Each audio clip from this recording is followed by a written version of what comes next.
de salud, sobre todo en la medicina alternativa, se habla también de un equilibrio.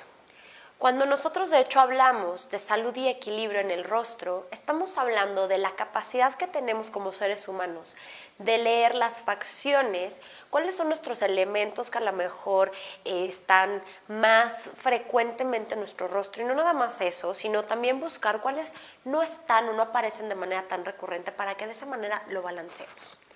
En toda la filosofía china, ya sea para Feng Shui, ya sea para comunicación facial, o ya sea para otras áreas del conocimiento, se maneja muchísimo la teoría de los 5 elementos.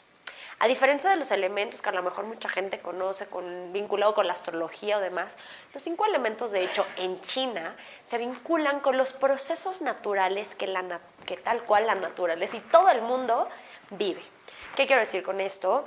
Que ellos creen que el agua, por ejemplo, es quien da vida. Y de hecho, a ti te invitaría a preguntarte en dónde naces o cómo creces en el vientre de tu mamá. Creces en agua. Después de ahí, o bien después de alimentar, por ejemplo, una planta con agua, crece algo que se llama en este sentido el elemento madera. Después de la madera, con la madera, por ejemplo, podemos alimentar el fuego. Con el fuego también podemos hacer que nuestra tierra sea fértil. Y de hecho la tierra después produce el metal, que a su vez el metal produce agua.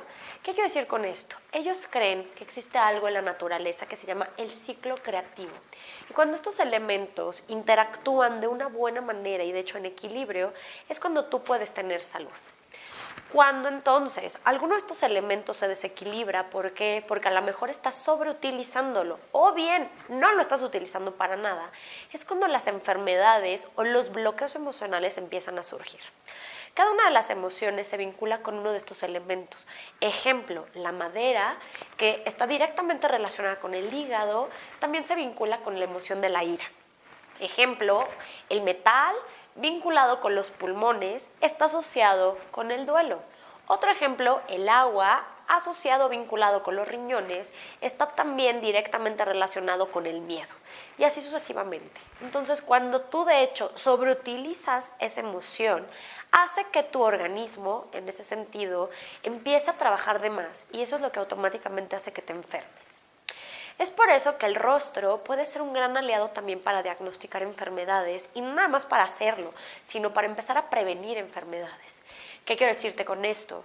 Si tú eres un elemento, por ejemplo, agua, que sobreutiliza esta agua y que además casi no utiliza su metal, es muy probable entonces que necesites descansar más, que a lo mejor tu dieta tenga que estar muy enfocada a sopas, pero que además esas sopas incluyan alimentos también del elemento metal que casi no tienes, como la cebolla, el ajo y otro tipo de alimentos.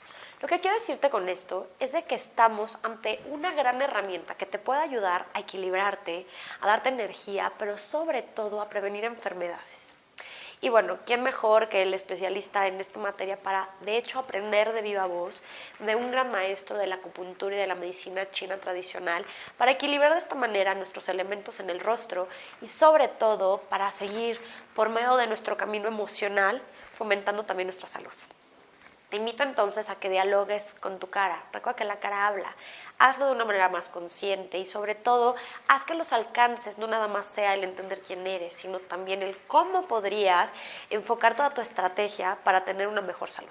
Muchísimas gracias y nos vemos a la próxima.